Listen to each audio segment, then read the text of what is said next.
Hi, I'm Dan Polimino with KW Big Island and the Hawaii team. Well, today we're talking about a question that I get an awful lot here in the islands, and it's about fee simple versus leasehold.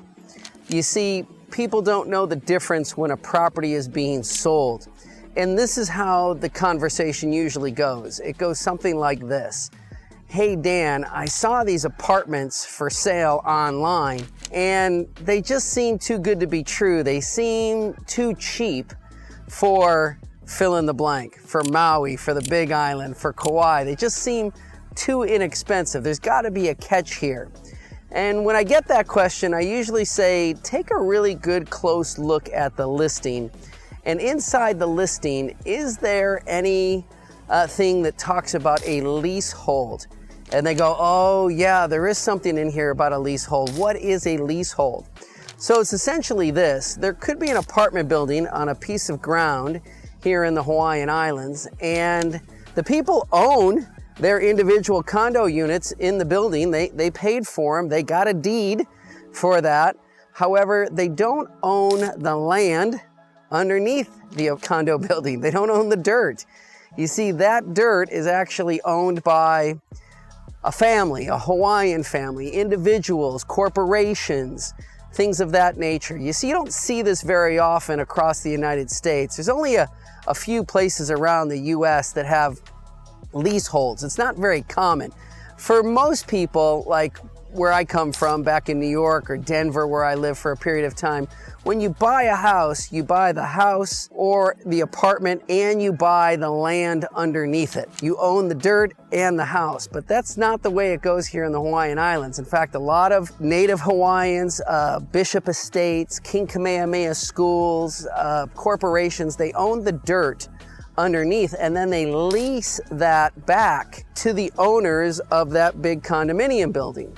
And so there's some risk here involved, because if you're thinking about buying one of these units, you gotta really know how much time is left on the lease. And a good general rule that I tell people is figure on the time on the lease to be so you can sell it twice.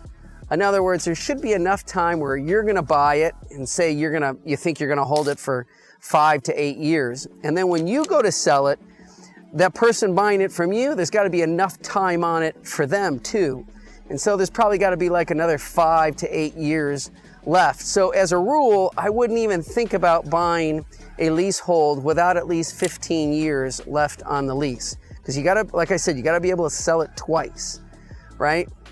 And so, I don't know, generally if you got into a leasehold and there was 35 years left on the lease, or at least 15, 15's kind of risky, but you could give it a try.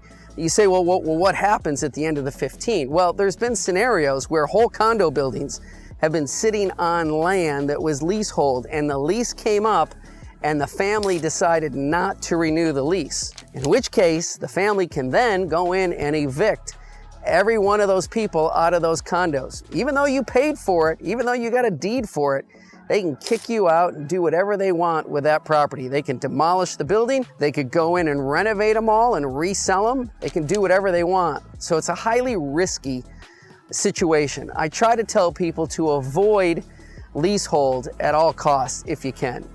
And instead buy fee simple, where you own the dirt and the unit sitting on the dirt. All right, I hope that explains it. If you have any more questions about it, feel free to contact us here at the Hawaii team.